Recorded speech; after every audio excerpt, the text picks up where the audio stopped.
Welcome to my channel. നമുക്കൊന്നൊരു ചെമ്മീൻ അച്ചാർ ഉണ്ടാക്കി നോക്കിയാലോ?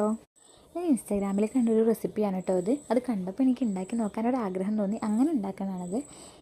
ഞാൻ ആദ്യമായിട്ടാണ് പച്ചച്ചെമ്മീൻ നന്നാക്കുന്നതും കഴിക്കണതും കേട്ടോ.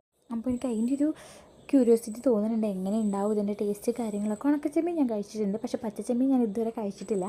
അതുകൊണ്ടാണ് ഈ റെസിപ്പി ഒന്ന് ട്രൈ ചെയ്ത് നോക്കാൻ എനിക്ക് ഇത്ര ഇൻട്രസ്റ്റ് തോന്നിയത്. കഴുകി വൃത്തിയാക്കിയ ചെമ്മീനിലോട്ട് ഉപ്പും മഞ്ഞളും മുളക് പൊടിയും കുറച്ച് കറിവേപ്പില ഇട്ട് നമുക്കൊന്ന് തിരുമ്മി വയ്ക്കാം. ഞാനൊരു 2 മണിക്കൂറിൻ്റെ അടുത്ത് തിരുമ്മി വെച്ചിട്ടുണ്ട് കേട്ടോ. അതിനുശേഷം നമുക്കിതൊന്ന് വറുത്തെടുക്കാം. വറുത്ത് പാകമായി വരുമ്പോഴേ നമുക്കിതിനുള്ള കൂട്ട് തയ്യാറാക്കി എടുക്കാം കേട്ടോ.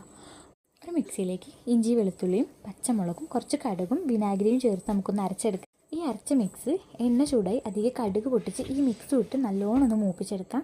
ഇത് മൂത്ത് വരുമ്പോൾ നമുക്കിതിലേക്ക് മുളക് പൊടിയും മഞ്ഞൾപ്പൊടിയും ചേർത്ത് നല്ലോണം ഒന്ന് ഇളക്കി കൊടുക്കാം. പച്ചമണം മാറി എണ്ണ തെളിഞ്ഞ് വരുമ്പോൾ നമുക്കതിലേക്ക് ചെമ്മീനിട്ട് ഒന്നും കൂടെ മിക്സ് ചെയ്ത് കൊടുക്കാം.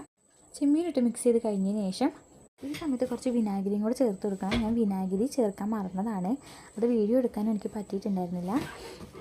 ഇതിലേക്ക് കുറച്ച് കായപ്പൊടി ഉലുവപ്പൊടിയും കൂടെ വിതറി കൊടുക്കാം കേട്ടോ. നമ്മുടെ അച്ചാർ ഇവിടെ റെഡി ആയിട്ടുണ്ട്. സംഭവം രസമുണ്ട്. ഞാൻ ഫസ്റ്റ് ടൈമായിട്ട് കഴിക്കണേം കൊണ്ടാണ് തോന്നുന്നു എനിക്ക് ചെമ്മീൻ്റെ ടേസ്റ്റ് അത്ര ഇഷ്ടപ്പെട്ടില്ല. ചെമ്മീൻ ഇഷ്ടമുള്ള ആൾക്കാർക്ക് ട്രൈ ചെയ്യാവുന്നൊരു റെസിപ്പിയാണ് കേട്ടോ അത്.